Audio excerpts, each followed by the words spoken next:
Was your stuff stolen? Do you want to know what to do if it was? Do I look more like a luchador than a robber? These are the types of hard-hitting questions that we answer on Corey the Pawn Guy, and we're going to answer them for you right after this sweet intro.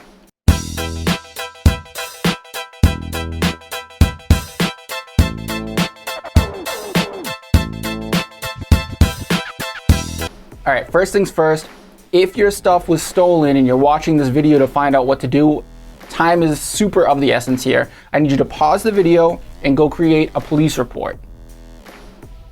Pause it now. Okay, since you didn't pause it, I'm going to assume that your stuff wasn't stolen, so I'm glad about that. But let's discuss what would happen if your stuff was stolen.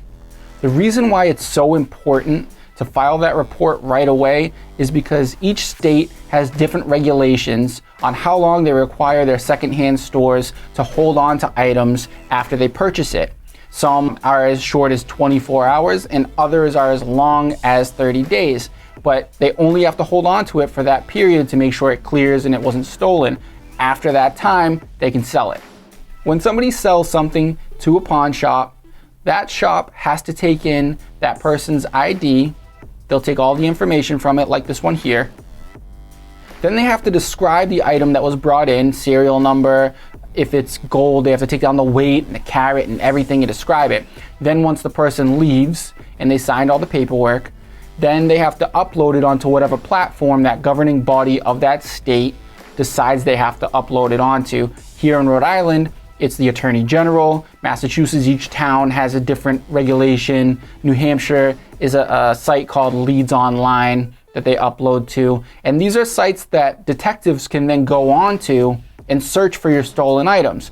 Once that item is uploaded onto one of those sites, the clock starts ticking. I can't say it enough how important it is to get your items reported stolen as fast as possible so that you can try and squeeze into that time period of the hold for that state that you're in.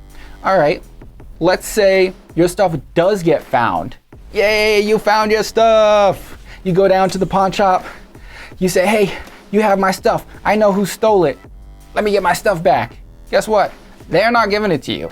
You're gonna need one of these guys. So once you get them down there and you get your, they confiscate the stuff, then it either goes into evidence or you do get it back. Then you have to actually create a suit against this person because the pawn shop is gonna wanna attach themselves to that suit so that they're not out on the money. A lot of times they're still gonna be out on the money, but there's a chance they would get some restitution. So you are gonna have to file suit if this is a person that is close to you and you do not want them to get in trouble with a detective or the law. Then what you have to do is talk to the person behind the desk, let them know the situation. They don't want to be out the money. So a lot of times what we've done is we'll let the person buy back their item and nobody loses money and nobody has to get arrested. I am not a lawyer. This is a lawyer. Yes, both of our industries are thought of as scumbags that try to steal your money when they can, and they're gonna get you, and we're evil and we're despicable people.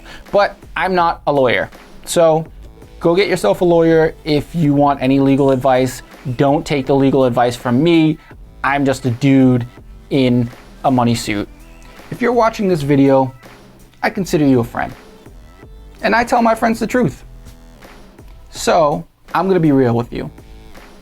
If your stuff gets stolen and you don't find it within that hold period, there is a drastic change in the percentage of you getting your stuff back. Doesn't mean you might not catch the person that did it, but your stuff is probably gonna be gone. If it was jewelry, a lot of times the shop is gonna sell it to a refinery and it gets melted down. There's a chance it makes it onto their showcase, but then you're gonna have to go in and find your item in hundreds of different stores. It's just not realistic. If it's an electronic item, it's gonna go on that shelf and they're gonna try and sell it as quickly as possible because the price of electronics drops so quickly. They're gonna price it aggressively and they're gonna sell it. So if your stuff does get stolen and it's past the period, feel free to go into shops and look. Just know that you're probably not gonna find it.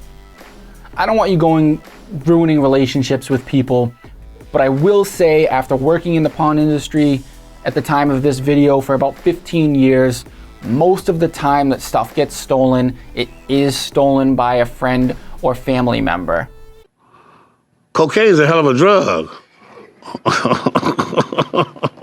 Yes, Rick James, cocaine is a hell of a drug, and so are all the other ones. And right now we're going through an epidemic, and it makes people do things that they wouldn't normally do, but just know what you're dealing with.